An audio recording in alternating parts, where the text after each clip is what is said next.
don't let anybody stop you. Don't let any comment about, oh, that was good, but doesn't matter.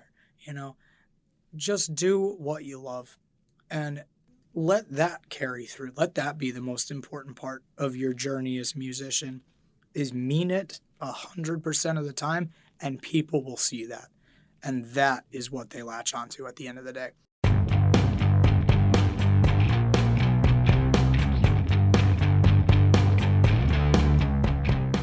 Welcome to Local Music Talks. I'm your host, Kayla, and I'm here to learn all about NEPA local musicians and what makes them each and all unique.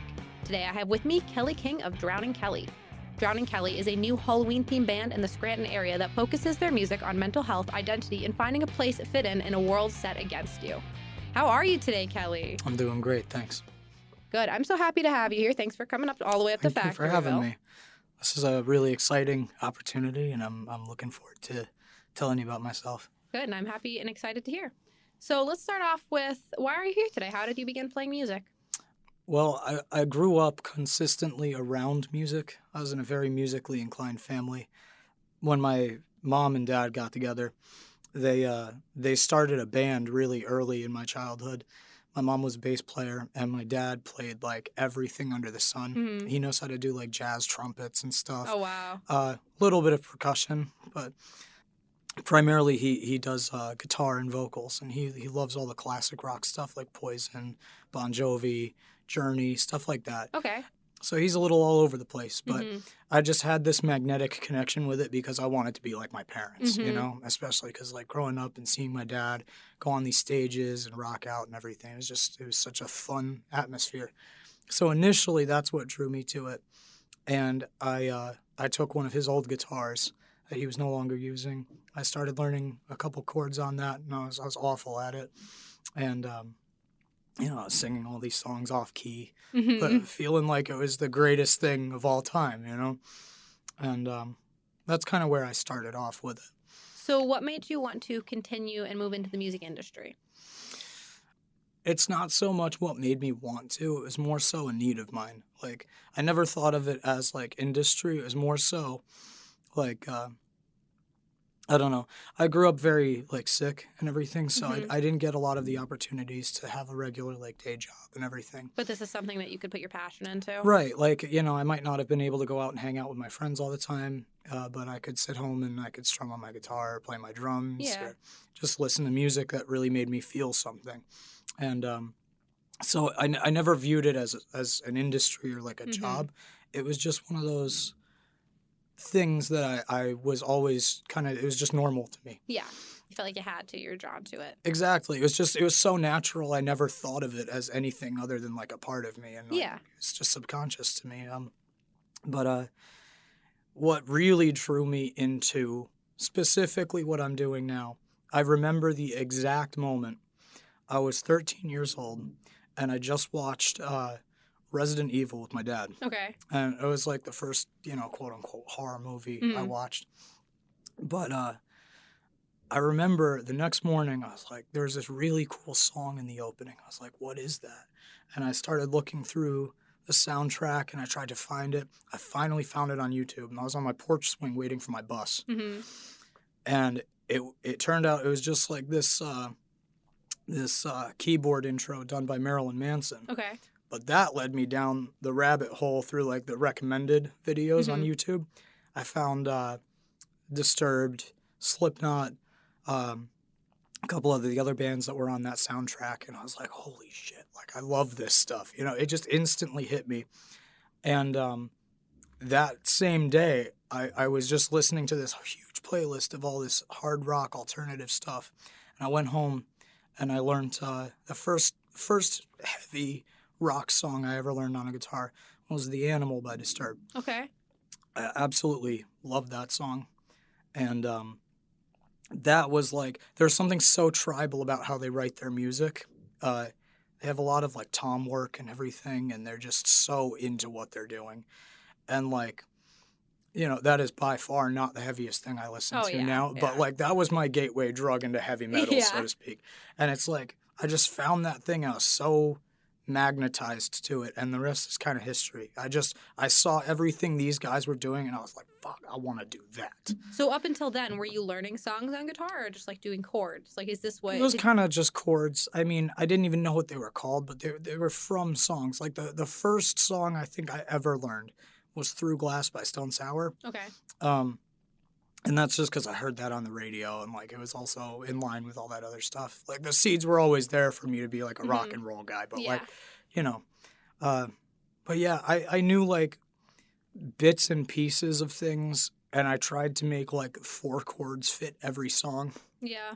Which I know people can do, but Every pop punk artist ever. right. But at that age, I absolutely had no idea what I was doing. So I was singing like over the 4 same chords, completely off key, begging to go to my dad's shows and like sing on the mic and like, and it's like, you look back on those days fondly, but you're also like, God, I hope no one took a video that still exists of that shit, But yeah, so yeah, I just saw how like these different rock guys would do what they're doing, and I just really wanted to be like that. Yeah. To me, it represented a strength that I didn't always have. It represented an openness about, well, at the time, I didn't know that openness was like an emotional thing. I didn't have the processing capabilities to realize that's what I was attracted to about it. But like, I knew I felt something when I listened to this music. Yeah. And I just wanted so badly to replicate whatever that was. It's like a release of anger. Yeah, well, so much. It's so much simultaneously. But I mean, we'll definitely get into that a little later because, I took a look at the questions, and there's definitely some room to elaborate on some of my material. All right, cool. Yeah. So how many instruments do you play? That's always a tough question for me to answer because I can play guitar, drums, a little bit of bass, and a little bit of keyboards. Okay. At one time in middle school, I was learning how to play the saxophone. Okay. And everyone told me I was good at it, but it was just something personally I really didn't enjoy. There's just something that didn't click. I hated it. I don't know, man. The saxophone's awesome. It sounds awesome, and I enjoyed the sound it made, but physically playing it, I hated it. I guess, it's different for everyone. Yeah, I definitely see the appeal in it, but, like, it's just not for me. I felt so bad, too, because my uncle, when he learned that I was, like, taking that up as a hobby and everything for a band, he spent, like, $300 on this really nice one. Oh, no. And a month went by, and I'm like, yeah, it's not for me. Oh. I think we still have it in, like, the attic somewhere. Oh. We never gave it back. You get a salad or something, man. At least it worth like $250 now. Yeah, something. Is it an alto? I think it was. Okay. I can't remember, but I think it was. Gotcha. Yeah. All right, so guitar, drums, and bass. Yes. Oh, I do that all the time where I tangent. I'm sorry. You're okay. So the reason I'm hesitant to say I play those instruments is because I've seen you play them. I know you play them. Yeah, but that's the thing. I feel like I fool everyone because you take someone like one of my best friends is Chris. You know, he has this profound knowledge of his instrument. Chris is a god at the He guitar. is. He is a god, and I feel the same way about my bass player. You know, he's a classically trained guy who's been playing for over 30 years, and they both know their instrument like the back of their hand. They could do anything on it. They could follow anything. I can't because I'm self-taught. I never got really into music theory, and it's one of the biggest mistakes I made because like I can get by on those things, and I know what I enjoy doing. But as far as like knowing what I'm doing, I have no fucking idea what I'm doing on an instrument. Well, you have the rest of your life to figure it out. And also That's that's why true. you surround yourself with musicians that have that knowledge because you might That have is a very vision true. and they have the knowledge. You know what I mean? Yeah, actually, it's funny you say that. My bass player has really pushed me in the right direction, and I've become very close with him over Good. that. That's awesome. Yeah, I feel like this last year specifically, I've grown as a musician because of his influence and like. Well, let's give him a shout out. It's Who really is he? His name's Ilya, and he's. I just met him this year. He's the best friend of my drummer, who I've known for over 4 years. We've been trying to. His name's Tom Galamapos. Okay. And we've been trying to get this project off the ground for like 4 years. Yeah. And every time there's a problem. Well, do you want to explain a little bit about how you guys began, Drowning Kelly? Yeah, absolutely. I was some stupid dick in a club that used to be Thirsties, and I was just there watching one of the local bands, and he happened to be there, and literally because of my hair. Who's he? Oh, Tom. Okay. Yeah, yeah. He happened to be there, and he was just drinking. I sat down next to him, and I guess because of the jacket that I have on now, Mm-hmm. and the blue mohawk that I had at the time. Okay. When I met you, I think you had a green mohawk. Yeah, I've Okay. I've had all the different colors Okay, for sure and- over the years, but I guess there was just something about my image. He was like, "Hey, man, are you a musician?" Yeah, and I was like, "Yes, yeah, like, No, I just look like this. yeah." I mean, hey, I mean, some people love the alternative Oh, yeah. look and everything. I don't question that, but yeah, he saw me and he's like, "Yeah, I can tell you take your image very seriously." And most people that look like this are musicians. He's like, Mhm. "What kind of stuff do you play?" We just started chatting, and he's like, "Wow, that actually sounds really cool." You know, if you're ever looking for a drummer, I love playing drums, and I'm in a couple groups on and off, and you should shoot me a message sometime.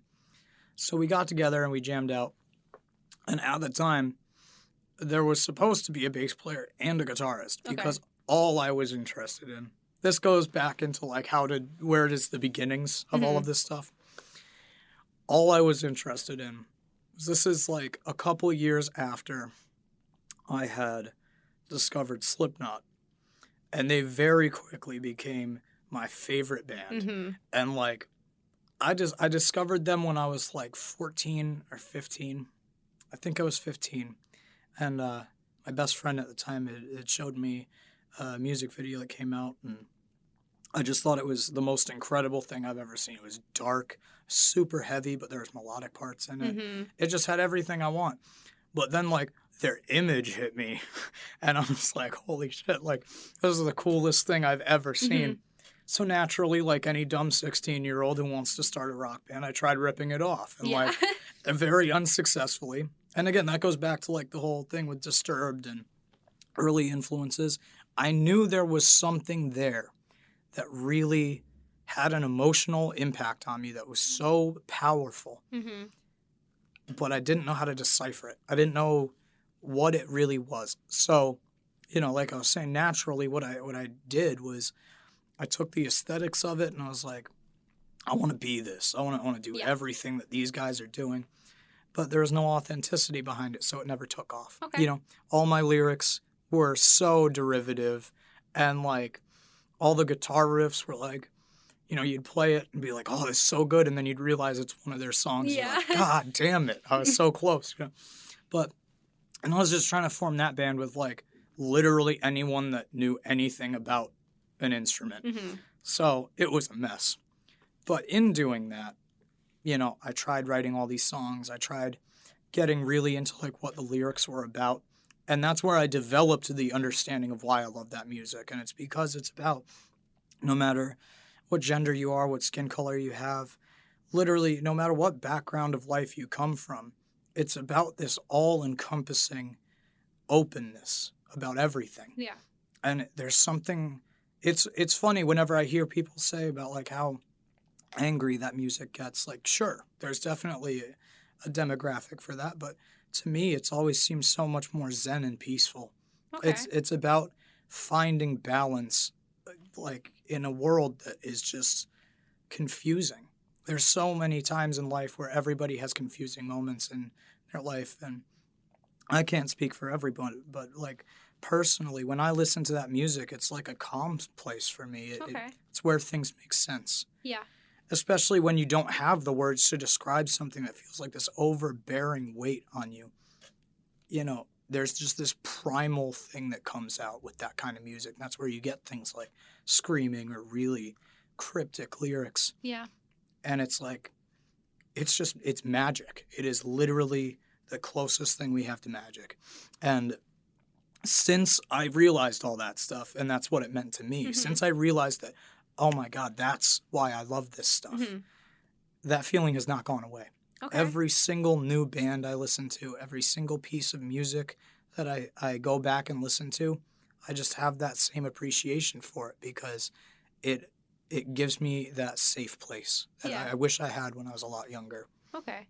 Yeah. So how did that lead to Drowning Kelly? Yeah, thank you very You're much. okay. I'm gonna do that a lot. No, just you're so you okay. know. Hopefully, it gives you some good stuff to work with in contrast with my awful voice right now. But the way that led to Drowning Kelly is eventually I caught on, and I was like, all right, I gotta stop trying to be someone I'm not. I Mhm. love Disturbed. I love Slipknot. I love Breaking Benjamin, but I am not those people. Okay. And the reason that their music is special is because it's so unique to me. I've never heard anything like it, I was thinking. And, you know, I was like, the only way that I'll ever find my own happiness in music is if I just do whatever I want to Mhm. do. So I kind of shut off my inspiration for a little bit and just let it naturally flow and tried to come up with my own concept and everything. And even then, you think that you're 100% original, and then you take an honest look at yourself and you realize that all the influences are very on display. Mhm. Even today, like there's so many bands that do stuff like I do. There's obviously I'm not the first band to wear all black. That's just since the dark ages of music, but like especially with the makeup too. It's not like a taboo thing that dudes in metal wear makeup anymore. That's not, no one cares about that. And also like the horror stuff, Halloween and horror movies, there's plenty of bands who have used that imagery. Mhm. But the reason that all of that stuff resonates with me is Halloween was one of my favorite, it was my favorite holiday growing up.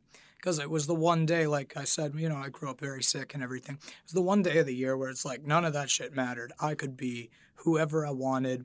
I could go out with my friends, hang out, go do some stupid shit, Mhm. and just forget about all my problems for one night. And then, I'd ride that high for like weeks after. Mhm. It's just so much fun, And even in my adult life, I still like celebrating it with my friends because, like, why not? It's awesome. Oh, I know, it's my favorite holiday too. Exactly. So did you kind of want to put that feeling into the music?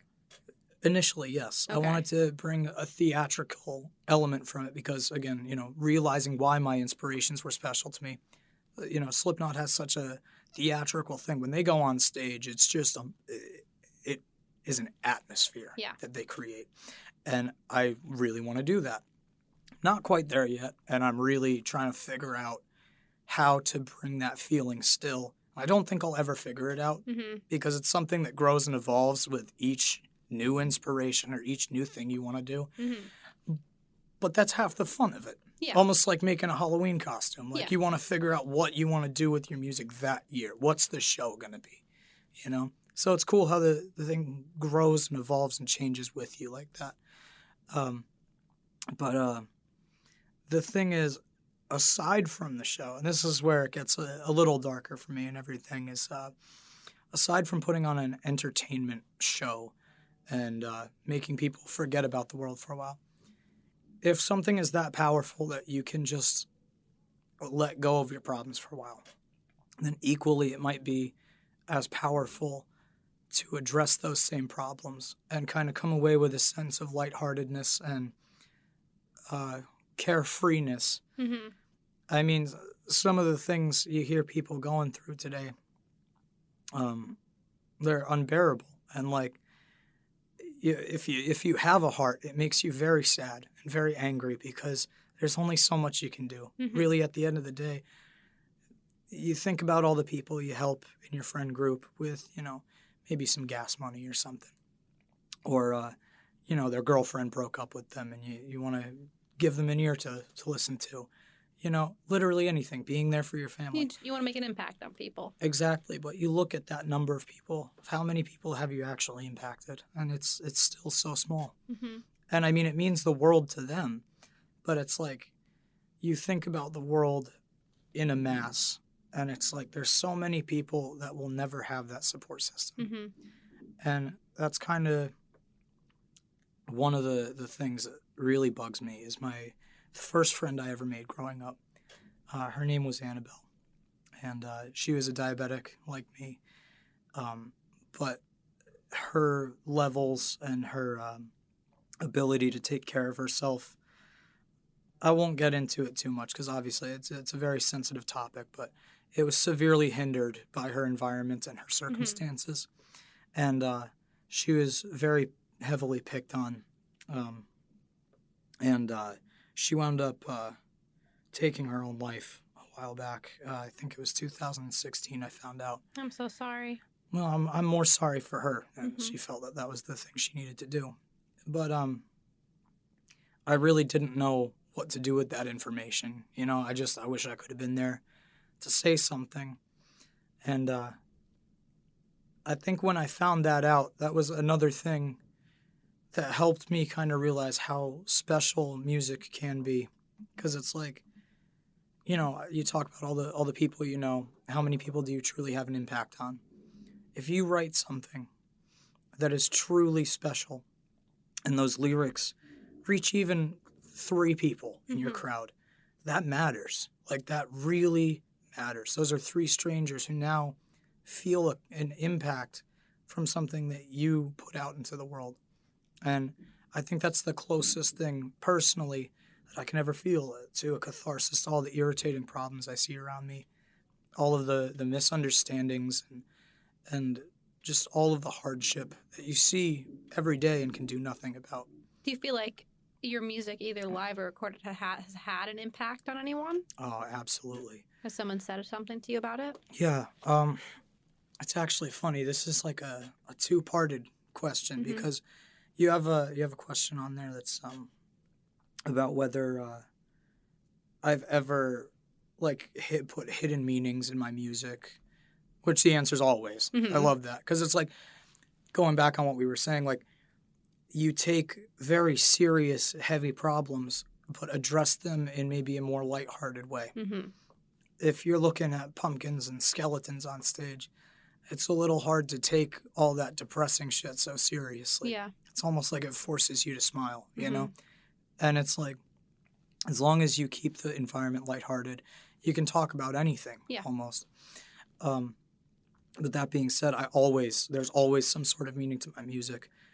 But the one song that I wrote last year, and it's interesting for me to go back and listen to it. It's called Hope. Okay. And it's Hope with a question mark at the end of it.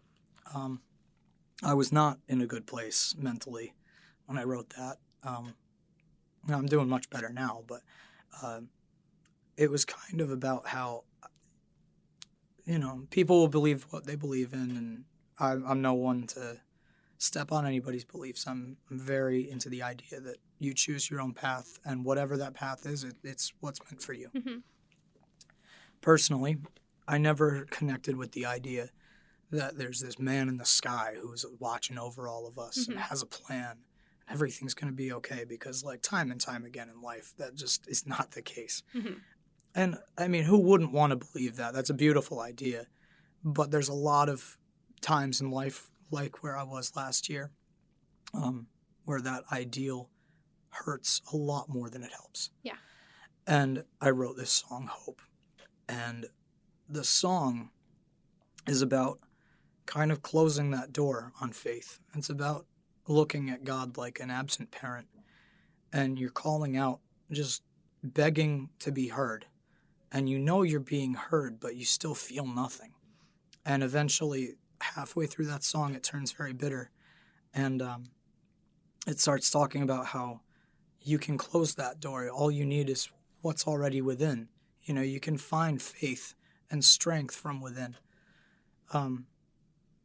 And I mean, if I were to go through the lyrics and everything, it would definitely show where my head was at. But it's funny because I'm not as bitter as I was when I wrote that song. And going back, it's like having a very strange conversation with myself, where it's like, wow, like I can't believe you were thinking like that, you know? And it's like at some points it makes perfect sense, and then at other times I question how I could have been so negative. But again, there's this overwhelming sense of hope throughout the song, Yeah. especially at the ending. It's a very powerful ending. But that is the one song we've started playing out live recently Yeah. because we're still very new to the area, Mhm. very new to this scene of live music, and specifically with our genre, it is a little challenging to get shows to lift off the ground. But I've noticed with that song specifically, every single time I play it out, somebody, without fail, comes up to me and tells me, hey man, I was there too, you know? I know what you were going through, and I just want to say I've been having a really tough time lately, and that felt like something that Mhm. that helped, you know? So I just want to thank you for playing that.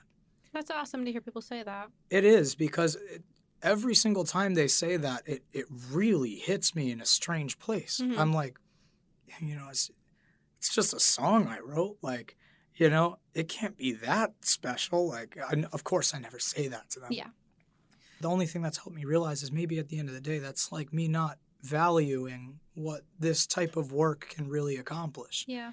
you know, because of, you know, I always try to be very humble and realistic about what it is that I'm doing, what I'm contributing. And I'm not some famous rock star. So like when I write a song, it's still in my mind at that level of like, hey guys, you want to hear something I wrote? You know, Yeah. it's lighthearted and it's not. But when I see it have this impact on people, only the past couple times have I realized it's like, wow, this shit is real to these people. There was one guy actually, I'll remember him forever. He came up and he was crying and he gave me a hug and he told me that that song was exactly how he felt when he got diagnosed with something pretty harsh, and he was just telling me that he made it through and everything, and like, but that sense of like, I got to make it through because I need to be strong for me, Mhm. you know, and finding faith from within was something he related to on a level that I never expected somebody to be able to connect to. If anything, I try to keep my lyrics pretty vague, but that song is very, like, very, very personal. Yeah. And the fact that all these people, every time I play it out, come up to me and they connect to that, it's crazy, you know? It makes it feel like it's all worth it. And if, you know, I wish Annabelle could have heard that way back in the day. Even if it didn't change anything, you know? I guess the point of it all is maybe there's someone else like her out there who really needs to hear that, you know, nothing has to be the absolute end. Yeah. You know, there's always another day. And maybe they won't make that decision, you know, and the reality of the fact that a song can do that has been hitting me really hard lately. And it's made me want to just keep on going as hard as I can. That's great motivation too, as well. It is, you know. Would you say that that's your favorite song that you've written? It's definitely, as far as spectacle, yes. Yeah. I think it means a lot. Yeah. And specifically, like I was saying, like, you grow and change as a person, specifically with how your music and your style changes. Yeah. Going back and listening to that, it's as confusing as it is alluring for me. It changes every time I listen to it. I take Mhm. something new from it, or I go back and I realize that maybe there's a wound that wasn't healed before and now is since I wrote that song. Yeah. And yeah, it is certainly the one I find to be the most interesting. Okay. Yeah. So we hadn't really gotten into, I know you said your band is Halloween themed, but what's exactly your genre? Oh boy. Well, as far as genre goes, I really, there's so many bands classifying as so many different genres out there. Yeah. I feel like it's kind of tough to put a label on anything. All right. Are you screaming at all? Yeah. Okay. Mostly or mostly melodic vocals? Mostly melodic vocals. Okay. Because I find that although I really enjoy screaming, and it's taken me years to get my technique down. Mm-hmm. It is tough as hell, and there's always something to be desired from it. I wish I was the best at it on the planet, but Yeah. like I am just naturally better at harmony Yeah. right now, and I'm sure I'll incorporate more and more of it as I grow and learn and get better techniques and stuff. But for right now, yeah, it's just it's I don't know. I would say the genre itself is very in line with modern hard rock. Okay. It's not quite metal because you don't have your crazy like Yeah. all the time. That's okay. You know? Yeah, I mean, I love that stuff, Yeah. but it's just not what my musical heart wants to produce. Yeah. As much as I'd like to, it's just not something I can replicate. So authentically, I tend to stick to like hard rock riffs, really big, huge chords that open up choruses. Okay. I try to go for like mysterious or like very, I guess you could say like mysticizing feelings. I try to go for a very smoky, if that makes sense. That's the best I can describe it. I try to go for like a smoky feel with my verses. Okay. Where there's nothing solid. It's kind of just floating. Yeah. Good drum beat, something that people can latch onto and move to. But as far as the guitars, nothing super heavy and nothing like too crazy, because to make the music that I write as heavy as I can, contrast is everything. Mm-hmm. And that's when the choruses kick in like a sledgehammer, and we write in currently we write in drop B. Oh my God. It's pretty low. It's fun, but yeah, I say it's pretty low, but I'm starting to find out that's very like standard for a lot of these. Yeah. Oh, okay. Yeah, well, I know this one local artist who's really awesome, good friend of mine. I'm not gonna name him. Okay. Because I don't know. He's a busy guy, and Yeah. I don't know what plugs he wants and Yeah. everything. But for anyone listening, there's a decent chance if you're from the Scranton area that you know this guy and have seen him. Like, he's everywhere. Mm-hmm. If you get who I'm talking about with that, cool. But his current tuning is like drop G sharp or like drop F, and they write their music on a 10-string guitar. Dirty. It's filthy. Every time I hear one of their tracks, I'm like, fuck, like this is gonna blow up my phone. Right? Holy shit. Yeah, they go heavy. But yeah, so we try to make the verses melodic and kind of mysterious, smoky, and then an alluring, building pre-chorus, and then the chorus just hits really as hard as we can make it hit. Cool. Now, are you guys all writing your own parts on your instruments? Are you writing the lyrics? So I write the lyrics, I write the guitar, and I write the drums. Okay. So far on the track. Okay. I keep on having this conversation with my drummer Tom, where I'm like, "Come on, man, you gotta get in with me on these sessions. They're so much fun," because I'm a firm believer that like, oh, I'm about to piss a lot of people off here. So I'm a firm believer that I have the Green Day effect. I'm a pretty decent songwriter, and I can play like a couple chords pretty well. Okay. But if you take away those drums and the bass, the song sucks. Gotcha. Because it's so simple. But it's like, the thing is though, they're one of the most successful bands of all time. Yeah. If you really break down what they're doing, the drums and the bass do all the heavy lifting. And because you have the punky, upbeat chords and the rhythm of Billy Joe's voice and everything, it creates something that people love. And that, I don't necessarily think that's a bad thing. Not at all. If I put something out that's really cool, and I'm like, hey, I wrote this pretty simplistic but fun song we can all jam to, why don't you do your own thing? Why don't you play what you think this song should sound like over what I'm doing? As long as it's in key, it adds this crazy dynamic to literally any piece of music. Yeah. And, yeah, it's incredible. It happens every time I send a demo to Ilya. Um, he'll fire back with, "Hey, I put some bass over this. It's just a demo. Let me know what you think." And every time it slaps. It's so good. And you know, for the rest of my musical career, wherever that may lead or however long that may be, I want that dynamic Yeah, it's because like a little bit of everyone. yeah, exactly, which is what a band is supposed to be. If I wanted it to be all me, I'd just do a solo thing. Yeah. And my heart is absolutely not in that. I gotcha. don't care about that. Yeah. Which also, going back on the question if I had a favorite song of ours. Yeah.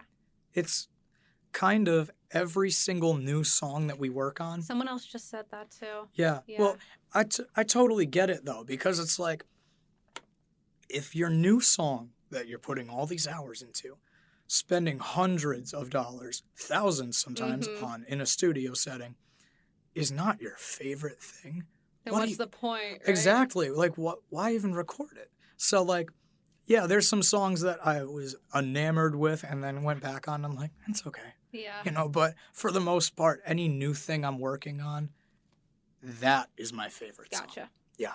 So, how do you feel about performing live? I'm still ironing out the creases with that one. Okay. One of the funniest problems I'm starting to have, but I'm starting to realize like there's a lot of different ways around it, and I'm learning the ropes, so to speak. Is I'll get way too excited, and because the stage lights are so hot, and my heart condition, I can only like have my heart going so fast. I'll get in people's faces, and like I'll be ramping them up, and I feel my pacemaker go off, and I can't breathe. Oh. So I can't finish like a certain line, or I can't finish a breathing technique. So maybe, I'm expecting this huge big scream to come out, and it sounds like someone stepped on a mouse. Oh, no. But like, the good thing is I haven't blown out my voice from a vocal performance yet. Okay, that's good. So that's fun. And I'm waiting for the day because everyone's got a story with that. So I'm sure that'll happen at some point. But yeah, I love performing live. I mean, it's something you can't replicate twice. You might be able to go play another show, but each show is so special. I mean, you go see your favorite artist and you record them on your phone and everything. You have that memory in your phone, but it's like you go back and listen to it and it's all like boom, boom. It's like you can't hear anything. There's nothing special about that. But you'll remember what it felt like to be right up front for the rest of your life, So it doesn't even matter if you have that. That's how I feel about performing live. It's like there's just this thing about being in the moment that you can't replicate twice, and it's so special every time. That's why I don't get sick of playing certain songs. Like, when I know a certain build-up's coming or I know a note's coming, I get excited every time because I can also see the crowd, especially the people who know the songs, which, oh my God, not to tangent again, but our last show, we quadrupled our crowd. It was at Finnegan's in Scranton. Great bar. Go check it out if you haven't. Owner's awesome. Super chill dude. But we absolutely packed the place. And I thought, wow, he really did a great job promoting this. Like, this is awesome. Only to find out that, like, yeah, he did. But every single person that was there knew the words to the cover songs that we were doing. So it's like, clearly we're hitting our market. Yeah. And people fucking loved it. It was awesome. But yeah, I mean, me just geeking out over all this should say how I feel. Yeah, you love it, right? It's my passion. There's literally, there's nothing that even comes close to how great it is to be up there with your friends and just rock out some fucking awesome music. It's the best thing in the world. Do you guys have like a ritual or anything you do beforehand or afterhand to get rid of anxiety or nerves? Not really. I mean, the only thing that comes close is I kind of give everybody a fist bump. All right, that's something. Yeah, that's something. Yeah, I mean, we're not quite there. I'm sure once I start getting some bigger venues and stuff, God willing, hoping that happens. you know, I'm sure I'll get a little more pretentious and be like, oh, well, I have to meditate for 45 Yeah. minutes, you know. I must have my green tea, you know, something. But no, nothing really. Okay. Just getting food, hanging out with the guys, maybe having a practice beforehand. Good. But it's so much fun. And yeah, the only ritual that we like to practice regularly is getting paid. But Yeah, it's always great, isn't it? yeah, that spell doesn't always work perfectly though, you know. Okay, so what is the best piece of advice that another musician has given you? There's been a lot, and I'm very forgetful. Mm-hmm. So they kind of just go onto this back burner of stuff I need to take care of. Mm-hmm. I definitely need better equipment. I'm always the guy that's like, oh man, that guitar looks sick. I'm gonna buy it, and then it's garbage. Oh, really? But I wanna keep it because it's cool looking, you know, and it's, you know. But actually, that leads me to maybe the best thing I've ever heard, and that was also from Ilya. He said, "Look, man, we don't make enough money to buy cheap equipment," and I was like, "Huh." That's really smart because then you don't have to keep replacing it. Yeah. You know? And I really wish I had that line of thinking way earlier. Mm-hmm. Because, like, I've spent way too much money on very subpar equipment. Oh, me too. And now I'm Believe me. starting. Oh, yeah. I feel like every musician has, Oh, yeah. especially in the early stages. And, yeah, now I'm starting to build my rig correctly, Yeah. knowing what I'm looking for. Different pickups that are going to sound good for the style that I have. Mm-hmm. What kind of guitar is going to sound good with those pickups, all of this stuff. And it's getting there, but it gets so pricey very fast. So in the same sort of turn, what advice would you give another musician? Would it be the same to not buy cheap equipment? No, because that's very it's important advice, but that's also very It's what you needed to hear. right. And not everybody needs to hear the same thing, especially in a setting where music is so unique to the individual. Mm-hmm.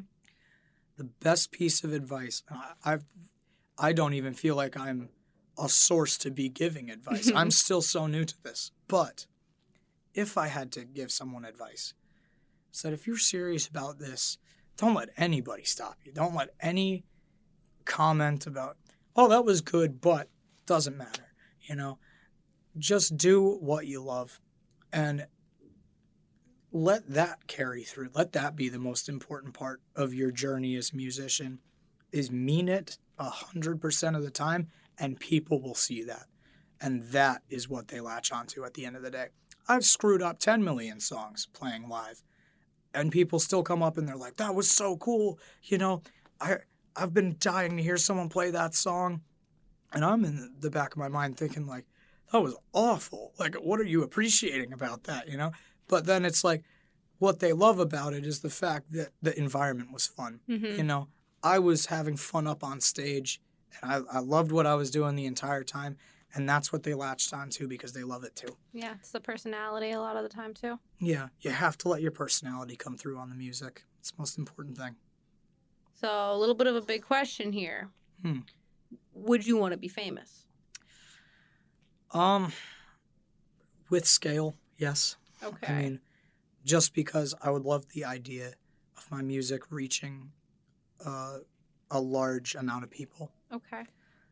But as far as like Hollywood fame? Yeah, I don't care about that stuff. Okay. Yeah.